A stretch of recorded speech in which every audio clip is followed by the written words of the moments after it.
beyond the thunder and lightning, past the clouds, over the dark night. She reached up to the sky of stars and caught the red-hot light of the North Star.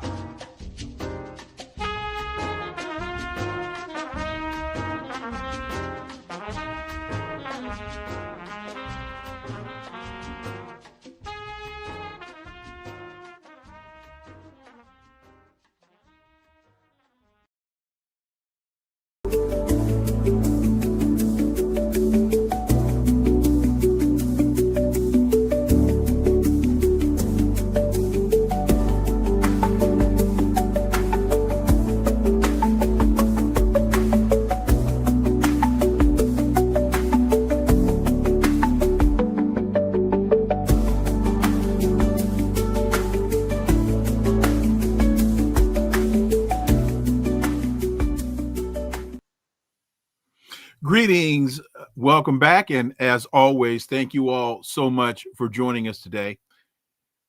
Women voters key to Democratic gubernatorial wins in 2025.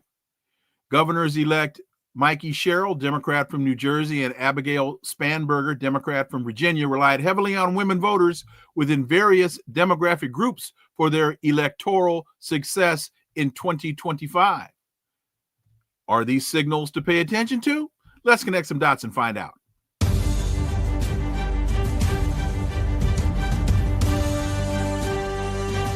Connecting the Dots with Dr. Wilmer Leon, where the analysis of politics, culture, and history converge. Welcome to the Connecting the Dots podcast with Dr. Wilmer Leon, and I am Wilmer Leon. With each program, my guests and I connect the dots between current events and the broader historic context in which they occur.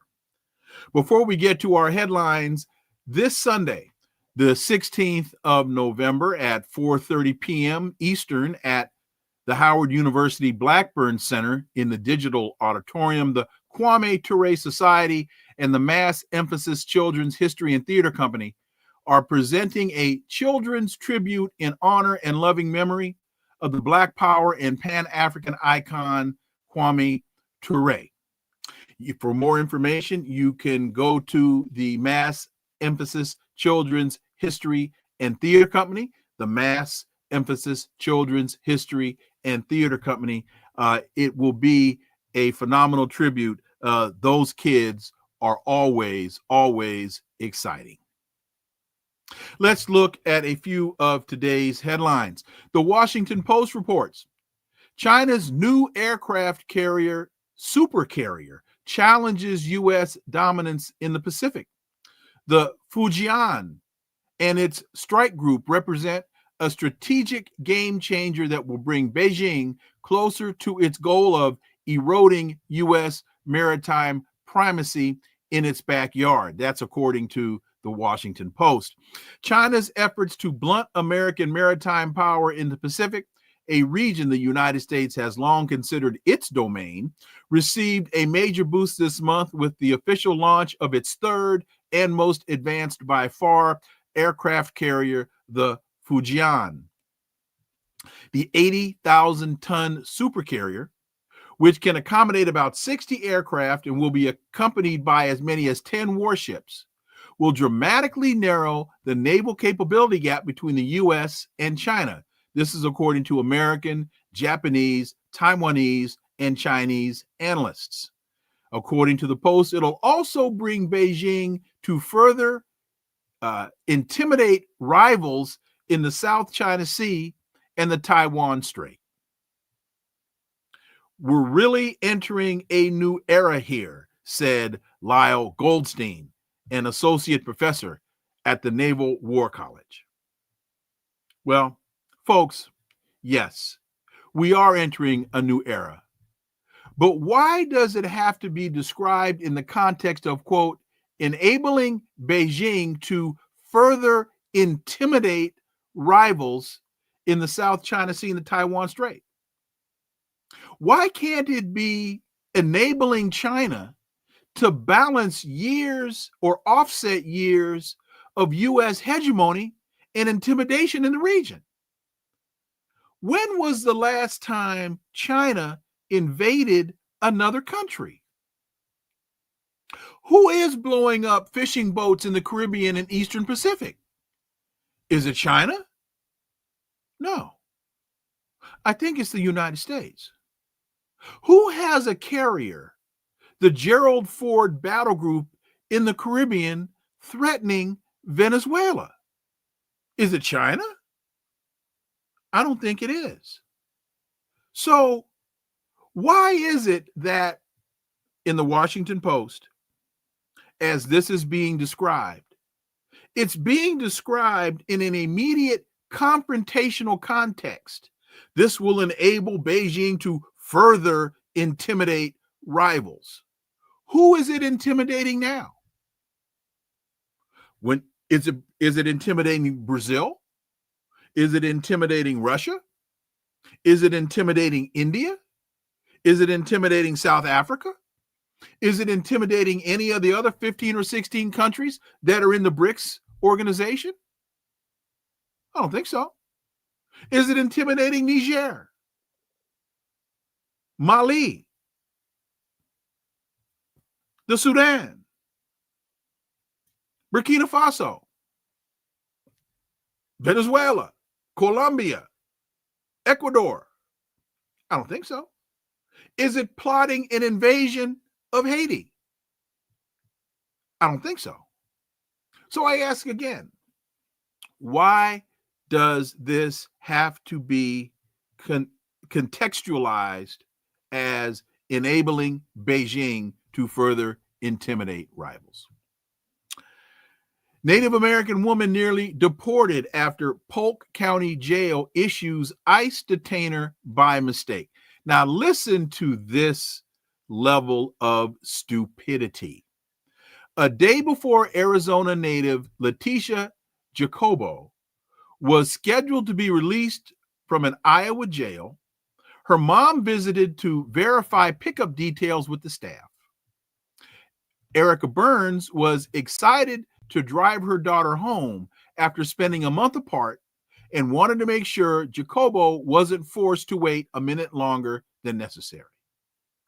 But jail staff told Burns, Jacobo's mother, that Jacobo wouldn't be let go because she would be turned over to immigration agents, even though Jacobo is Native American.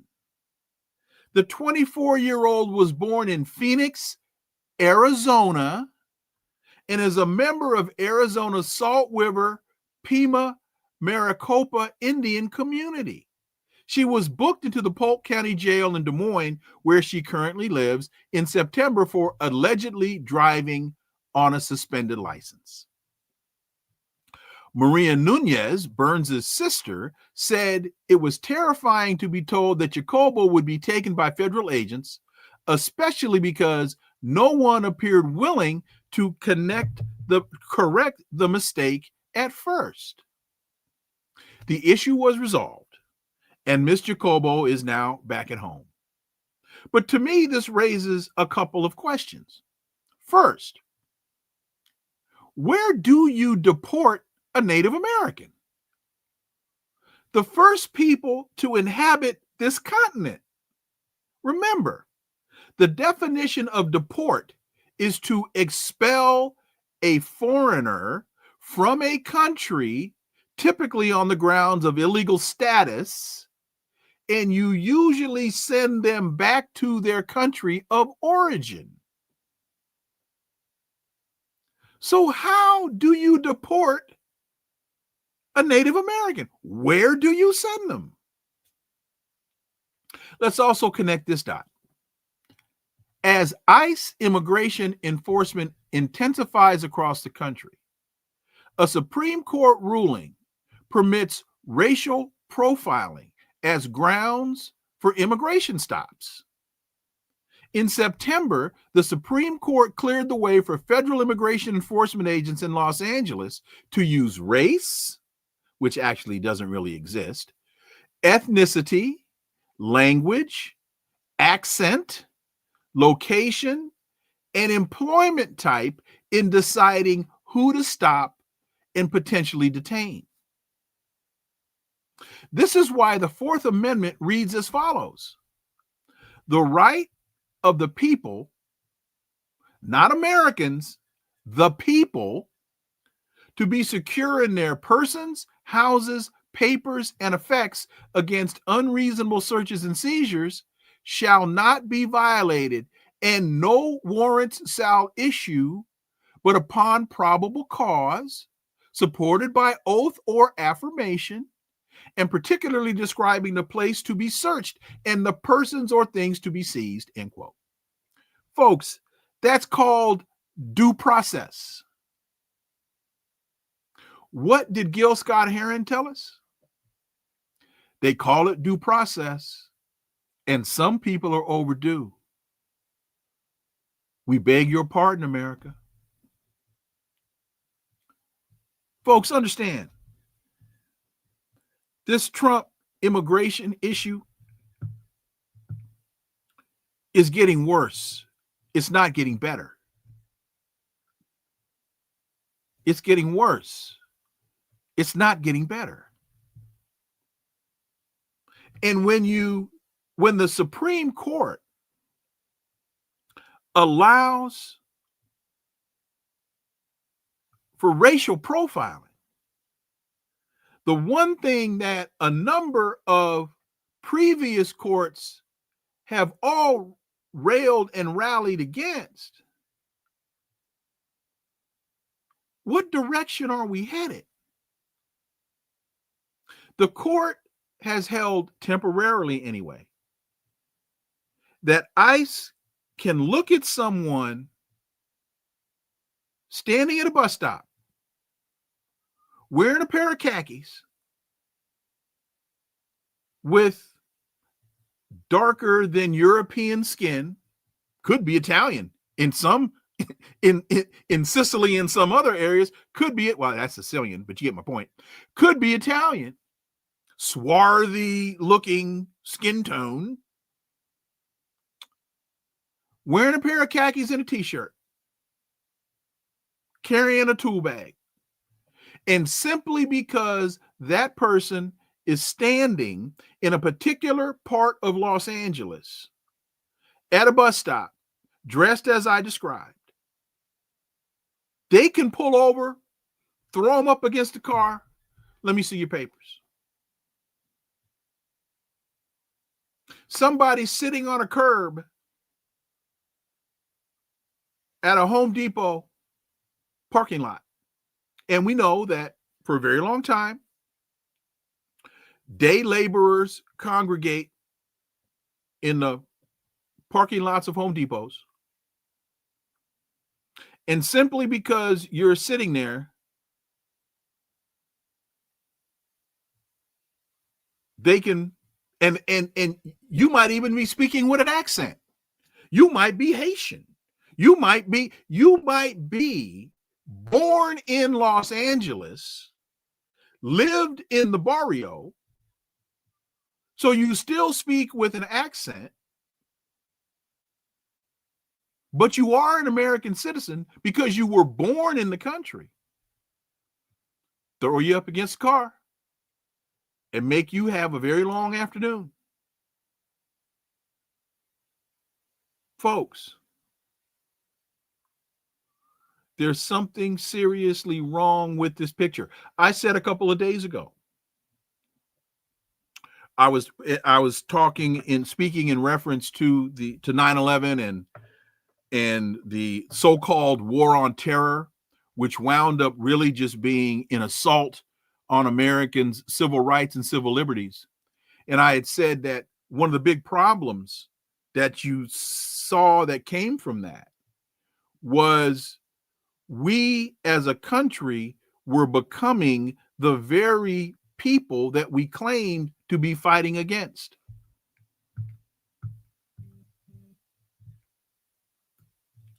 As our civil rights, what did George Bush say? What did Shrub say?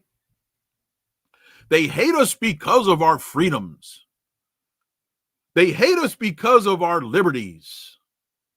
As through the machinations of Dick Cheney and so many others, they were whittling away at our freedoms. They were whittling away at our First Amendment rights. They were whittling away at due process. But they hate us because of our freedoms. So what do? Because they hate us because of our freedoms, we curtail the freedoms. They hate us because of our rights. What do we do in response to that? We curtail the rights. We use what Dick Cheney called enhanced interrogation techniques. If enhanced interrogation techniques confuses you a bit, think about it as torture. We used to rail against Saddam Hussein because he tortured his political enemies. We used to, and still do, talk about Kim Jong-un in North Korea. Oh, he tortures his political enemies. Dick Cheney, Guantanamo, Abu Ghraib, other dark sites in other countries, sponsored by the CIA. All of those spaces, all of those places allegedly used to extract usable intelligence, which many authorities and experts have proved to be counterproductive, because you don't have to be a PhD in psychology or be a psychiatrist to understand that more times than not, if you're torturing someone, trying to extract information from that person, they will say anything they think you want to hear to get you to stop torturing them. Where is this headed? Where are we going? And how are we getting there? Racial profiling. And again, the construct of race is artificial. There is no biological evidence to support racial differences. That's eugenics. That's the bad science of eugenics. Thank you, Dr. Chantella Sherman. That's the bad science of eugenics. Race does not exist. Ethnicities exist, but the construct of race was really a creation of Europeans once they got to North America as a rationale to justify the enslavement of Africans. So, again,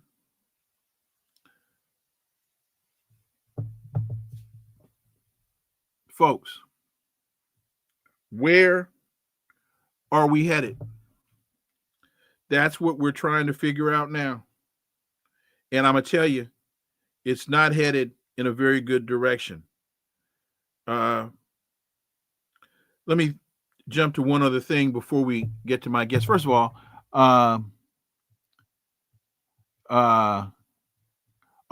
okay, Carol. Archaeology shows that blacks were the first inhabitants of the continent. Okay, I won't debate that with you. Yeah, I've read Ivan von Sertima. I've read They Came Before Columbus. I'm quite familiar. So I won't. Thank you, Carol. I won't debate. But you get my Carol. Sometimes let's not get that caught up in the data point. Let's remember the bigger picture. The point was the bigger picture. Where do you send? But again, Carol, with all due respect, I love you. I got you. You're right.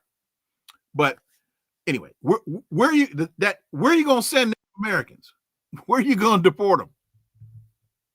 That's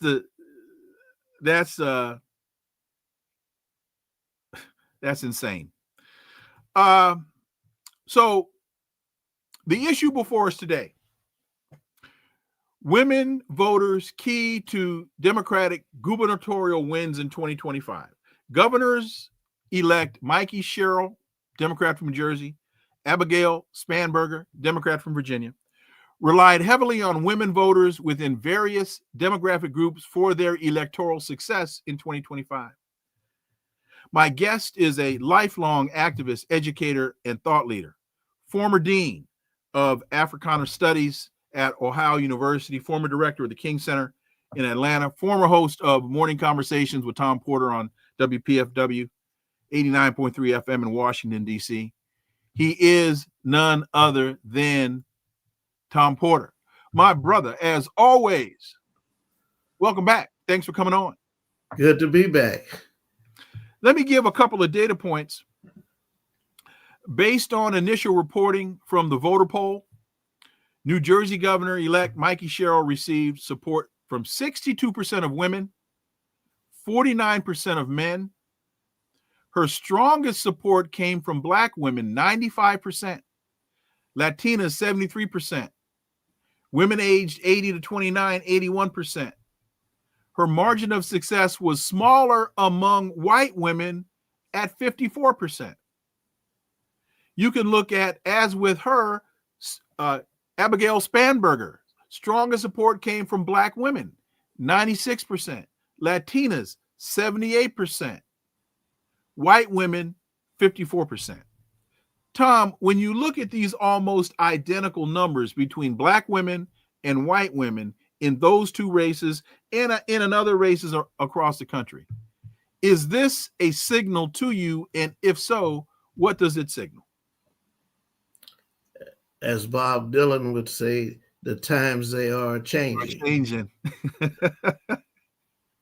Well, the Democrats made a mistake in the past of relying on white women. As a matter of fact, they traded white women off for labor, and the LBGT community, the alphabet community as well. But it has been, Black people have been the base of the Democratic Party for years.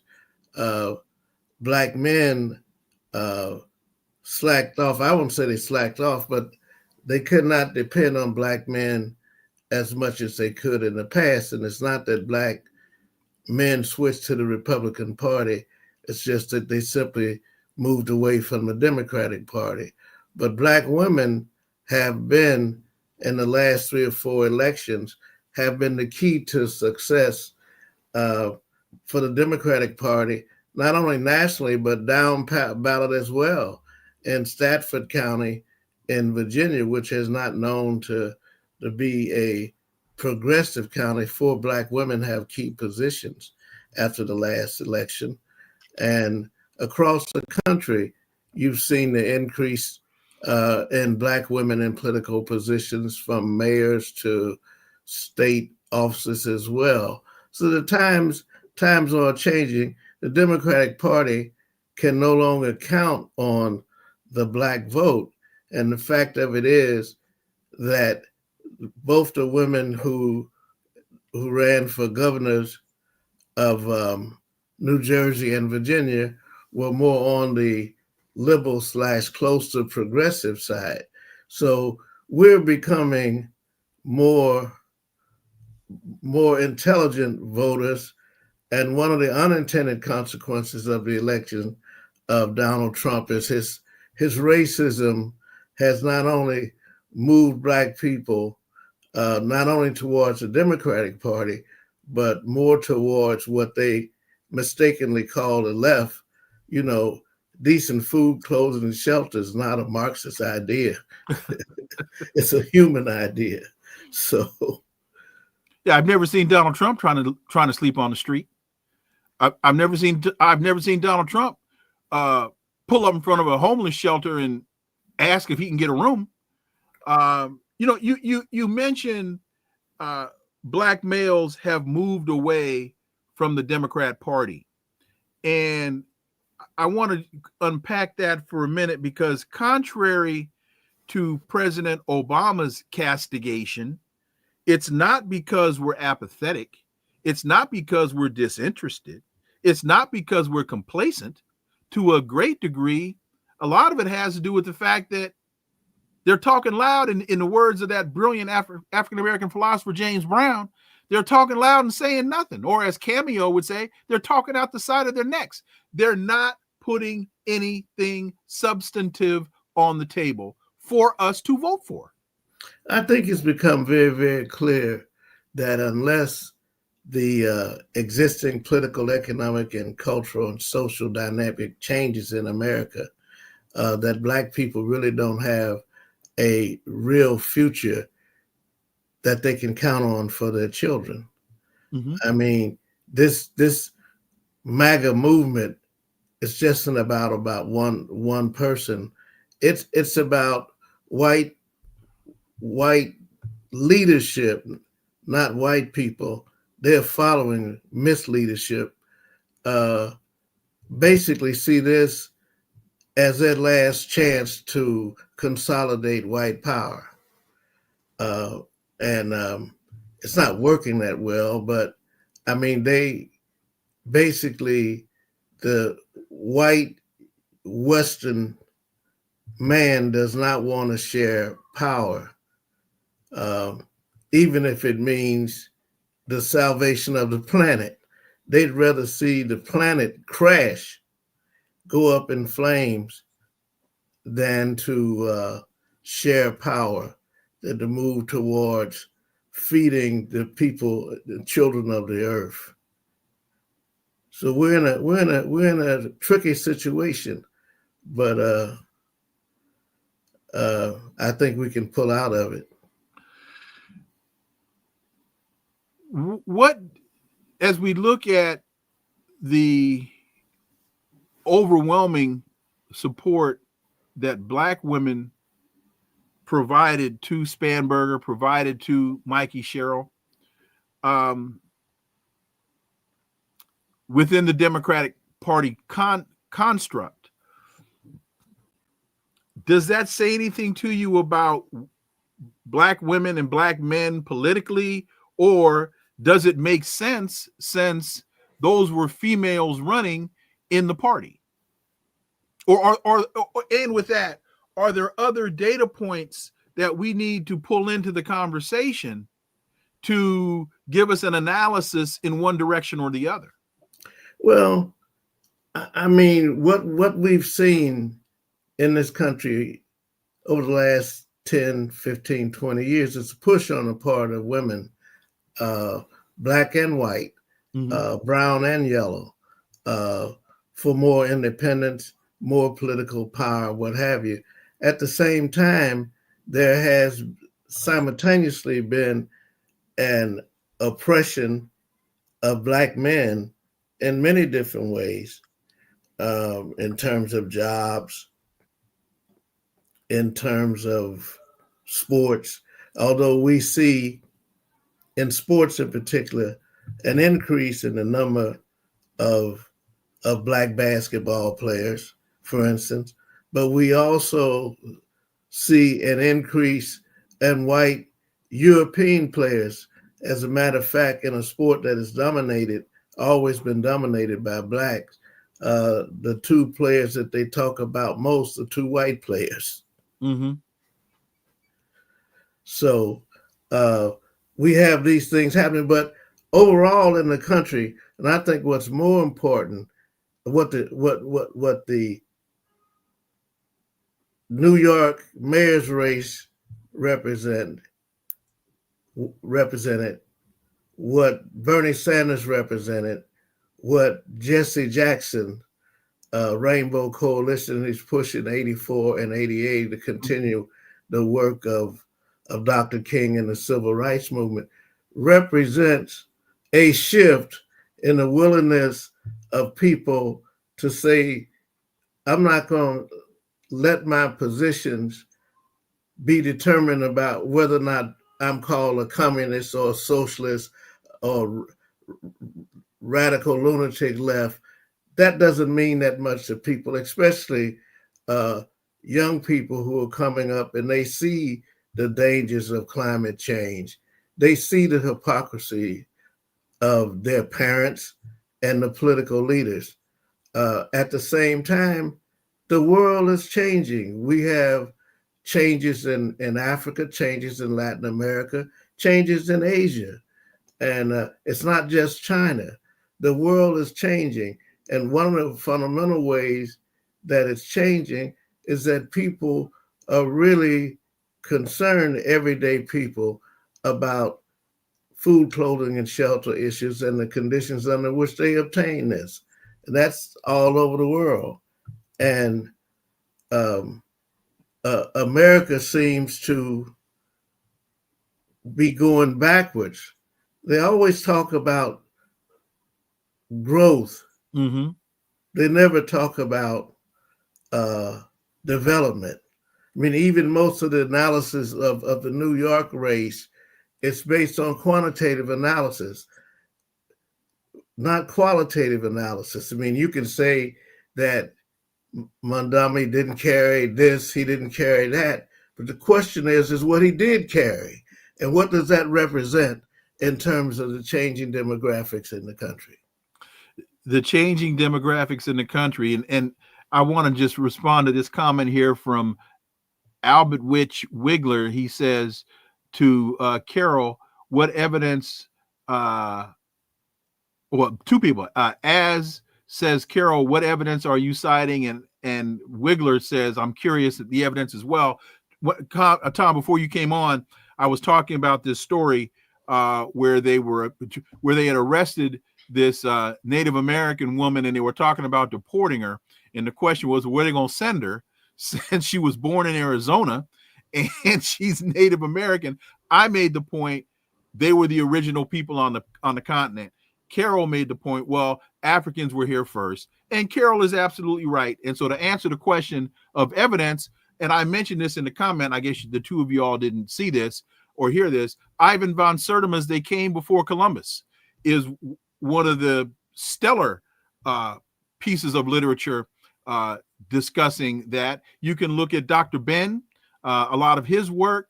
There's an awful lot of Sheikh Anta Diop. Thank you very much. Oh, there's plenty of scholarship to support Carol's point. Carol is absolutely right. There plenty of literature in that field. So I just wanted to be sure that we always give Carol her respect. And folks, well, one thing for sure, we know it wasn't a white man. We know it wasn't Columbus. We know that much. We do know. So going back to Mamdani in New York, I'm really glad that you brought that up because there's an awful lot of discussion about all the things he didn't do. Discussions about the folks that didn't support him. But at the end of the day, he did win. So you can kick rocks all day. But at the end of the day, he did win. And not only did he win, in winning, he defeated the Republican candidate, Schlewa, and he also defeated his own party because his own party galvanized around Cuomo against their own party's candidate. You can talk about he didn't win Staten Island. He won every other one. Tom. Well, Lenin, I hate to bring up Lenin. Well, go ahead. But he was a very interesting, masterful. And you don't mean John Lennon. But he has an article called Left-Wing Communism and Infantile Disorder. And what he means by that is that In the article, he talks about the fact that you are the vanguard party, or you are the winner if you do these things. And then there's a comma. And he says, provided that by doing this, that the masses understand that you are correct. And so the masses of people in New York City saw that he was correct. Now, we could talk about what he didn't do, but I think we have to see this as a watershed and moment. Now, the question is not what he didn't do. The question is if you're serious about progressive politics, what can you do to build on not only what Mondami did, but what Bernie Sanders did, who was number one before the primary in South Carolina, and Joe Biden, Clyburn at his big barbecue that he gives down in South Carolina, basically had Biden there talking about we know Joe, and they took a number 4 candidate and put him ahead of the number 1 candidate. Now, does that make sense? And you told us that the number 1 couldn't win when he was winning. That's right. That's what I'm saying. So you can say, and so I don't think the Democratic Party really has a future. Okay. I think it will split. I think eventually the progressives will eventually move away from the Democratic Party, either by taking over the Democratic Party or morphing into something else as they grow as a political organization across the country. And I think that anybody who's really serious about politics and serious about winning should be happy about what happened in New York and around the country, and should be building on it. And I've been disappointed in some of my friends who've made a cottage industry of being the voice on the left, but they stop short of the fact that they want to hold on to their slippery grip on the totem pole. So, the governor Hochul came out a couple of days ago and said, "Oh, this free bus issue in the city won't work. We don't have the money for." Instead of just keeping quiet. I mean, the man hasn't even been sworn in yet. Keeping quiet, having a sit down with the man, because maybe he has an idea. Maybe he's done some budget analysis that she hasn't done. Maybe he's found a way. Maybe he has a way.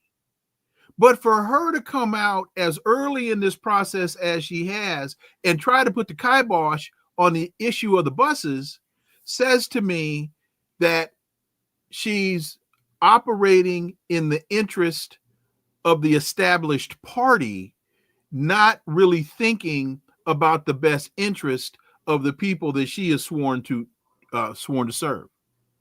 You know, I remember in 1984 when Jesse was running, and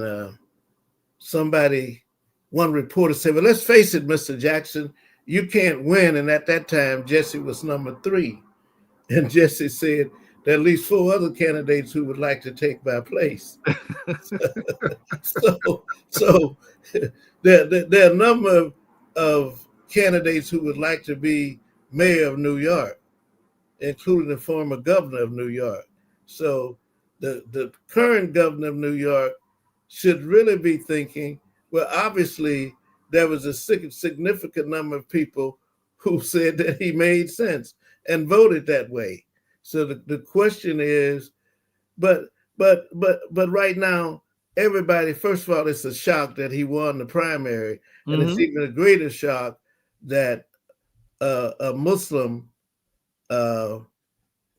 and an African Right. And an African could get elected in the most Jewish of all cities in the country. And so until they'll get over that state of shock, and he'll have to. I mean, there's always some back and forth negotiations and what have you. The fact of it is, he ran as a democratic socialist, which and he won. He ran with some human sense items on his agenda, and so I think with me, I could poke holes in it. Right. But the point is, we should build on all progressive activities if we're serious, and we shouldn't be afraid. We shouldn't be afraid. You know, I ran for Congress in 1984, and I ran in 2 counties that were 99% white.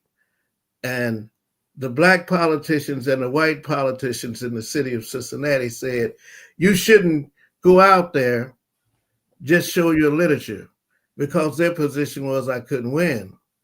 And among working class whites, really a lot of them were probably MAGA Republicans, so they were MAGA.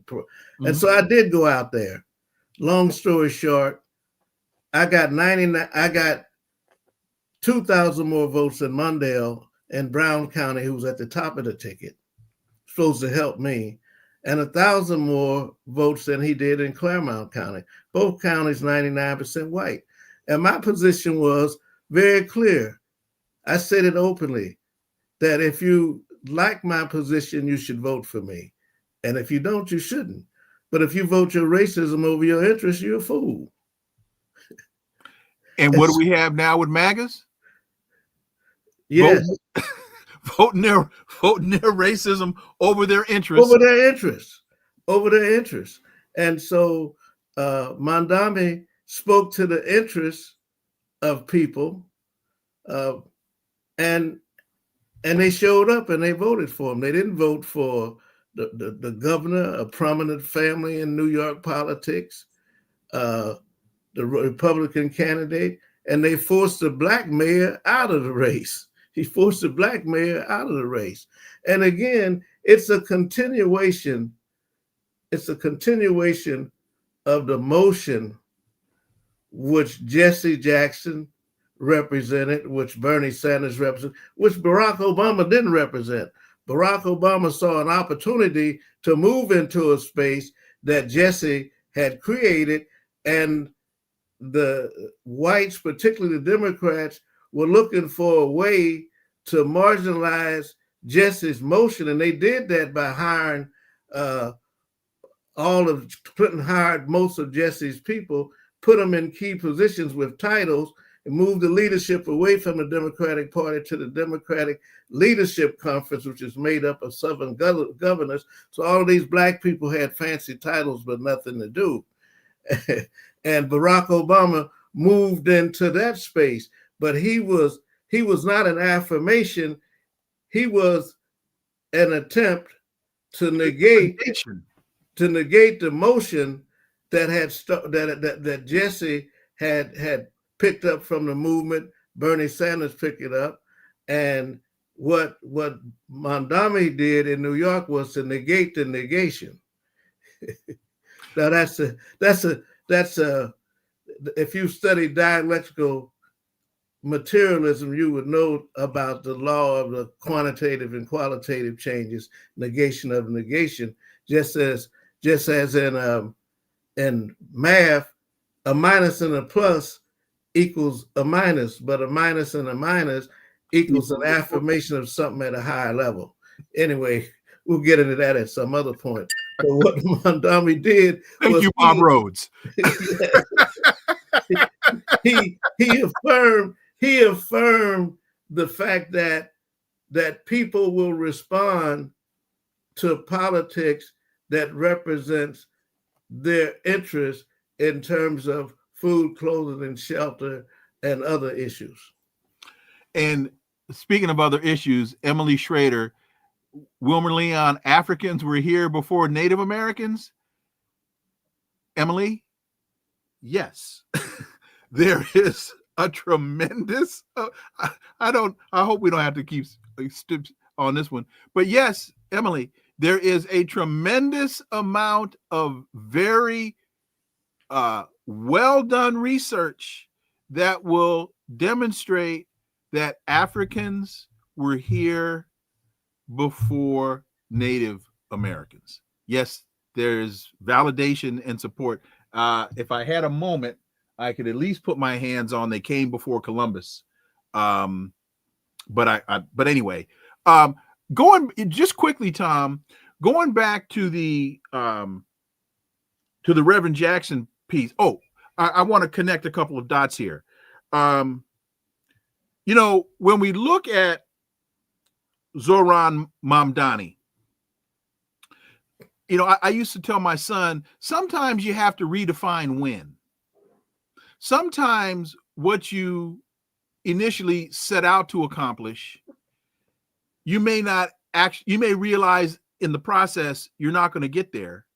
And so you've got to switch your tactics. You've got to switch direction, realizing what you can accomplish. So you might change the definition of win and move it to success. What I mean by that is when we look at the benefit of Reverend Jackson's campaign, no, he didn't win. We know that. But, and you would know this a hell of a lot better than me, and so please elaborate on this when I finish the point. He negotiated as part of his exit the redistribution or the distribution of delegates. They went from a winner-take-all process to a proportional representation. And it's that change in the awarding of delegates that 30 years later brings you Barack Obama.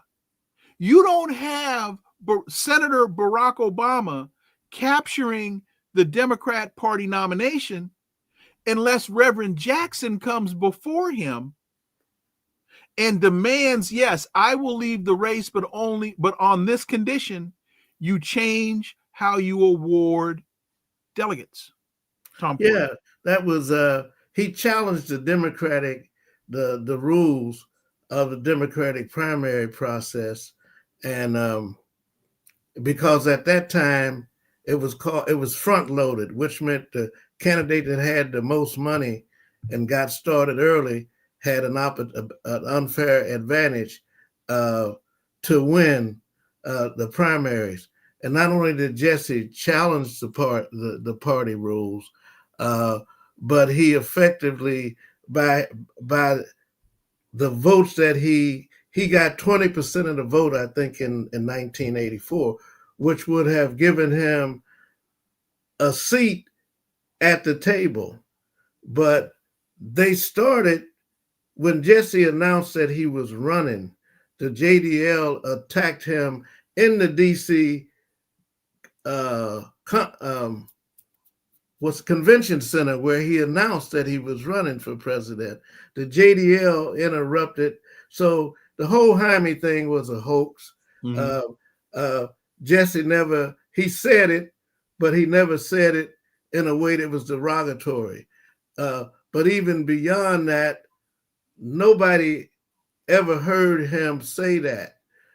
Some white reporters heard that he had said that, but they could not say it. So they got Milton Coleman, who had lost his position at the Post at the time because of the Janet Cook affair. He had been the editor for her in that bogus story that they printed in the Post. So it was his way of getting back in the favor, and they got him, but he never heard him. Mm-hmm. He never heard him say it. But anyway, they were after him from the very, very, very, very beginning, namely the Zionists and other segments of the Jewish community, because of his position on Palestine. Mm-hmm. So way back then, before October 7th. Yes. As you know, there's a lot of stuff that eventually I'm going to talk about in terms of the Jackson campaign. Mm-hmm. A couple of people called me and asked me, said that they saw this new book that's out. And they said they looked in the index and they didn't mention me at all. And I was not interviewed for the book, which is in 88 you could do that, but in 84 you couldn't do that. Mm-hmm. But they did do that. Fortunately, Wyatt Walker wrote a book called The Road to Damascus, which talks about the Syrian trip. I don't want to pan the book, but I haven't read it, but I did see her on the Joy Reid show, and I can say this: she didn't have a clue. She didn't have a clue. I don't want to pan the book, but she didn't have a clue. I haven't read the book, but listen to the conversation. And by the way, I'm remaining prayerful for Reverend Jackson. Yes, that was going to be my next comment. Yes, right. But no, she didn't have a clue. Myself and Jim Zogby, for instance, we did all of the negotiation with the Syrians before we left. Mm-hmm. The two of us. When we met with the president of Syria and the foreign minister of Syria, it was 3 members of the delegation: Jesse, Jack Mendelson, a pastor from Massachusetts, and who I can't think of his last name. His first name was Edward. He was head of the National Council of Churches, and myself. Mm-hmm. And myself, and I was in all of the key meetings, but I can understand why she didn't interview me. Want to sell books? Well, was that Edward Tyler? No. Oh, National Council. Okay. Yeah, I saw him about a year ago. I think his first name was Ed, but there's a lot about Jesse and his campaign in '84. Mm-hmm. He really, for instance, they said in New Hampshire there were no poor people in New Hampshire. Really? And Jesse announced that we were giving out free food at the campaign headquarters. White folks was lining up around the block. Oh, they weren't hungry, Tom. They just like free food. The Posse Comitas sponsored a rally for Jesse in Great Bend, Kansas. I was there. Mm-hmm. So these people within the Democratic or existent political establishment, they're comfortable. Mm-hmm. They don't want to lose their grip on a status pole, and that's people on the left as well as on the right and in the middle. There are people who know that what Trump is doing is illegal, is wrong, is ugly, is dirty, is funky. They know all of that, but they don't have a plan if he's not successful. Because in their mind, if he's not successful, the Chinese win, the Africans win, the Latin American people win, and because they don't have a plan. Is there anybody, and the name Reverend Barber comes to my mind, is there anybody else out there now that is leading the charge like Reverend Jackson? Well, I suspect on the grassroots level, there are always things that are happening on local levels and communities and what have you, even in places like DC. But we have been forced to accept low level, as some of my young friends call it, the misleadership class. For instance, there's one guy that heads a national organization. He said Mondami doesn't have a black agenda. Well, hell, you the black leader, you should have a damn agenda. Right. And you should be running if But he's running the old skin game. Right. He's pushing that, hoping that he'll get a grant. He'll become the black voice for Mondami and get some money, So a lot of these people who are criticizing him are not criticizing him for real reasons. They're criticizing him because they're not in on it and they're trying to get in on it. The dude you're talking about, I think I talked about him a couple of days ago. This guy, I can't even remember his name, but he's basically a APAC plant. Right. Yeah, he actually the not APAC. He's he's an ADL. He's an ADL former African American outreach coordinator for the ADL. And now he wants to come out here and scream and yell that Mamdani doesn't have a black agenda. And that actually it's not him, though. This is a more prominent. Oh, this is a more prominent. The problem is that so many of so-called black leaders are anti-socialist, anti-Marxist, and they couldn't define socialism or Marxism or Pan-Africanism. Mm-hmm, mm-hmm. But they're anti it because they don't really see anything in it for them. Darius Jones is the guy that I was thinking about. Yeah, no, I heard your show. I heard, but no, this is somebody else. This is a person much more prominent. Okay, yeah, because Darius Jones' mama doesn't know who Darius Jones is. Yeah, but the skin game is over with. Mm-hmm. Where you can raise the race question and then get some money. Because if you are a leader, you should have an agenda. Mondami should be responding to your agenda if you were serious.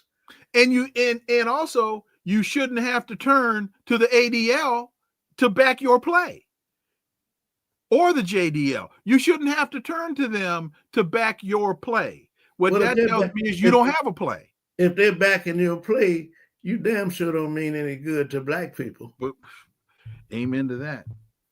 Amen. So let me quickly get your sense of this the politics behind the shutdown and the politics behind those 8 senators, 7 Democrat, 1 independent, Gene Shaheen and Tim Kaine and some of these others that folded. Man, I saw that folded, saying that was the best deal on the table. Well, the Republicans who caused the shutdown, that's very, very clear. But it continues the policies of Donald Trump.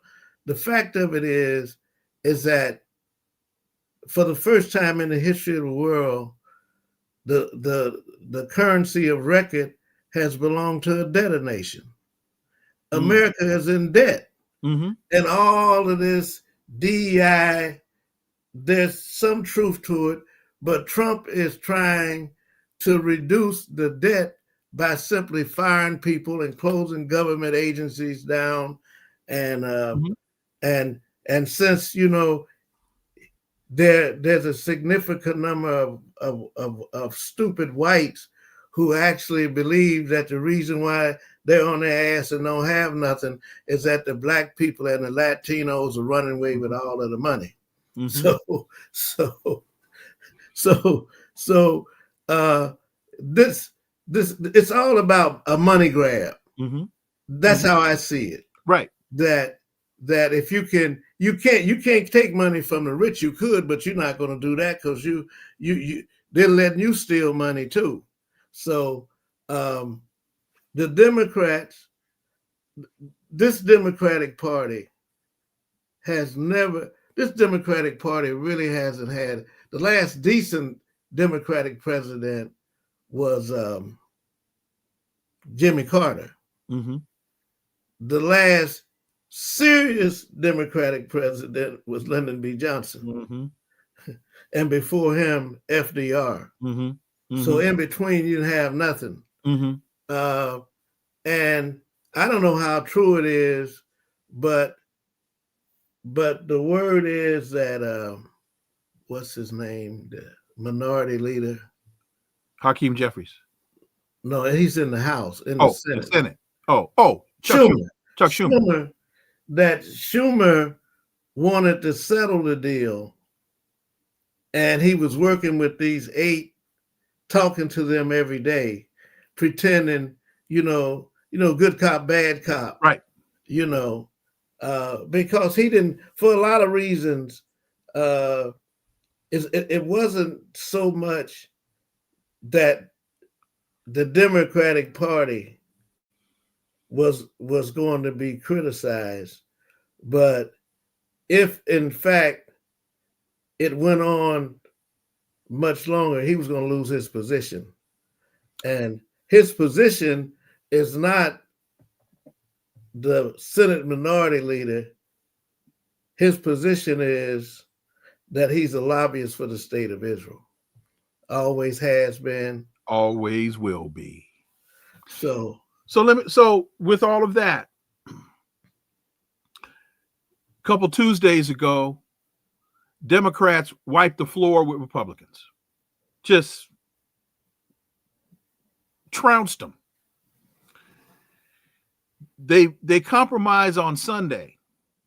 When you looked at the numbers, the Dems were up on this issue. They were up by 10 points, in some polls 12, 13 points. Americans were still blaming Republicans unquestionably about the deal. So you beat them in the off year, you kick butt in the off year, you're leading on the issue by double digits, and you're getting close to Thanksgiving. So now you've got a shutdown. Folks are going into their third pay period without a check. You're getting close to Thanksgiving. And even more important to getting close to Thanksgiving is Black Friday. All the leverage was in the hands of Chuck Schumer in the Senate and Hakeem Jeffries in the House. And 8 renegades scuttle the whole deal? Tom, am I right? Well, yeah, you're right. But I think the real fear of Schumer and Hakeem Jeffries, I started off by saying the times are changing. Who were these people who were elected? These new Dems. Mm-hmm. I mean, and again, the victory in New York. It really represents potentially a shift to the left, for lack of a better word, in the Democratic Party, which means that Hakeem Jeffries and Chuck Schumer, who really represent the backwardness of the Democratic Party, they are still in what's left. The Clintons still have a lot of influence in the Democratic Party. Absolutely. Jim Carville, that all of them reptiles. Right. They still Nancy Pelosi. And if you got a AOC, is I understand, talking about running for Schumer's seat, and the polls show right now that she could win. Yes. So it's not a question of just the shutdown, but the question is for those people who need the Democratic Party, those people, those countries that depend on the Democratic Party to keep their position before the American people and their support. So that's why I say we can't just do a quantitative analysis. Who are these people? Who is Spanberger? Who is CIA? Yeah. See, we haven't really looked at the influence. There's a significant number of Muslims in this country. And not just Muslims from the Middle East, but Black Americans who have become Muslims. There's a significant number of Southeast Asians. The woman who's now the lieutenant governor elect, right, is the Indian Muslim. Right. So I'm saying that if we can see it, they can see it. So if I can see it, I can see Chuck Schumer. He's got to be saying, this guy's mayor of New York. If he can do that off, if he can pull this off. So to that point, I was talking about this in class today. If the Democrats really have a message and a backbone, they may have lost the battle but could still win the war, because this issue of healthcare subsidies has to be addressed before the 31st of December, because when those subsidies expire, it's a hell of a lot of white folks in Midwest who's I mean, everybody across the country, but there are a whole lot of white folks in red states that are going to find that their monthly premiums have gone through the flipping roof.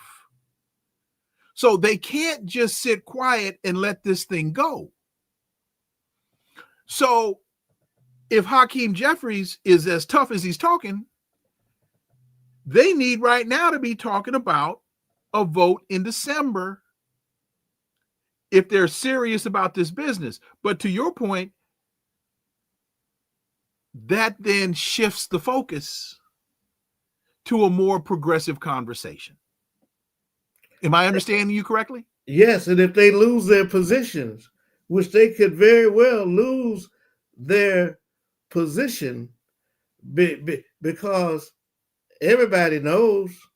I mean, it's not a secret who Hakeem Jeffries really responds to. No, I wrote a piece called "He Who Pays the Piper Calls the Tune," and I documented how much money AIPAC has given him just this year. And it's the same is true for Chuck Schumer and Richie Torres, and same is true for the old Democratic Party leadership. Mm-hmm. And they see it. Nancy Pelosi says she's not going to run again. Right. They see it, that they've gotten all the money that they're probably going to get because the cat's out of the bag now. Everybody knows that Hakeem Jeffries took the money, sold out the people of Gaza. And Gregory Meeks did as well.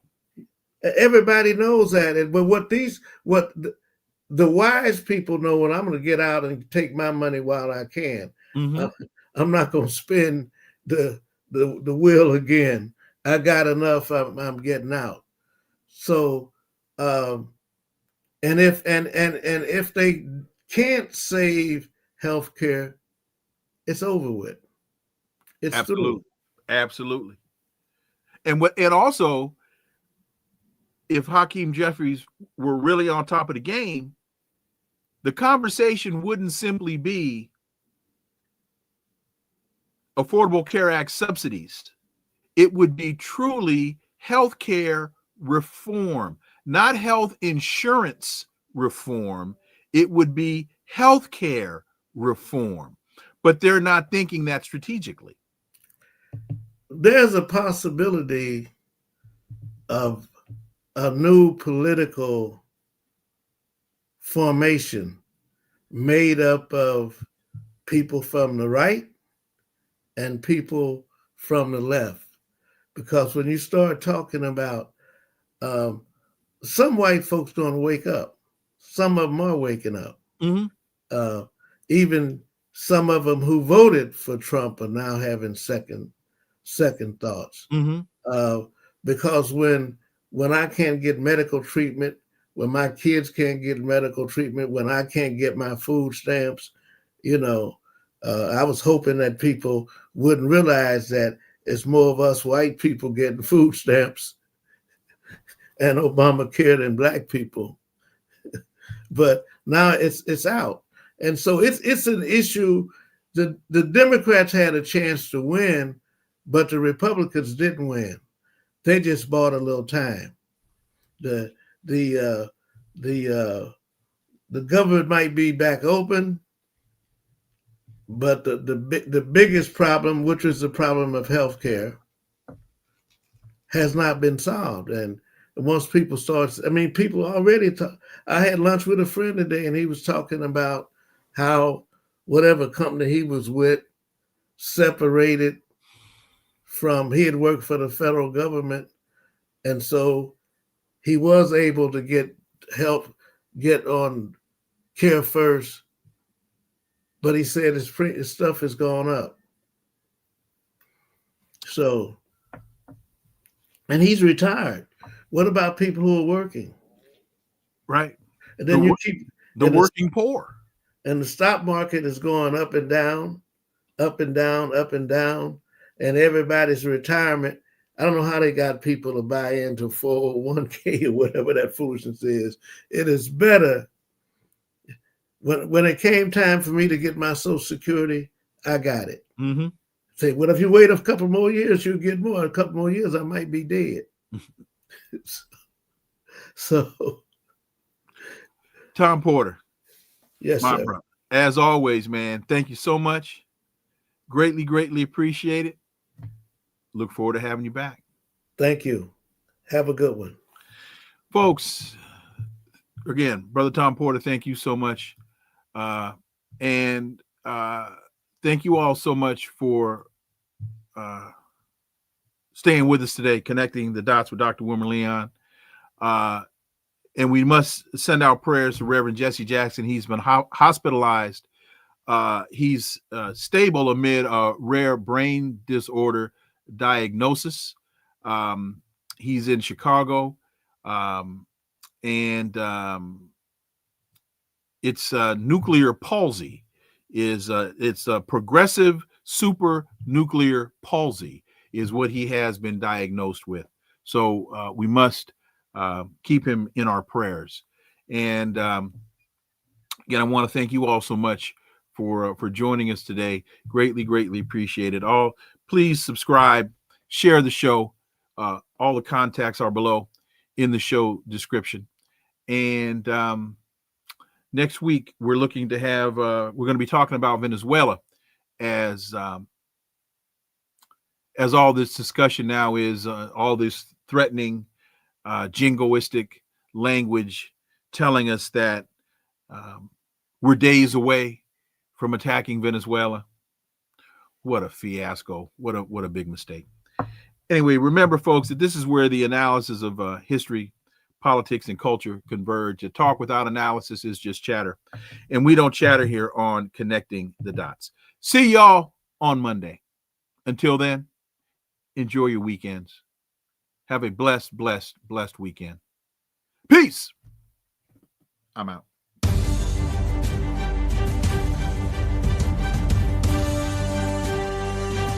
Connecting the Dots with Dr. Wilmer Leon, where the analysis of politics, culture, and history converge.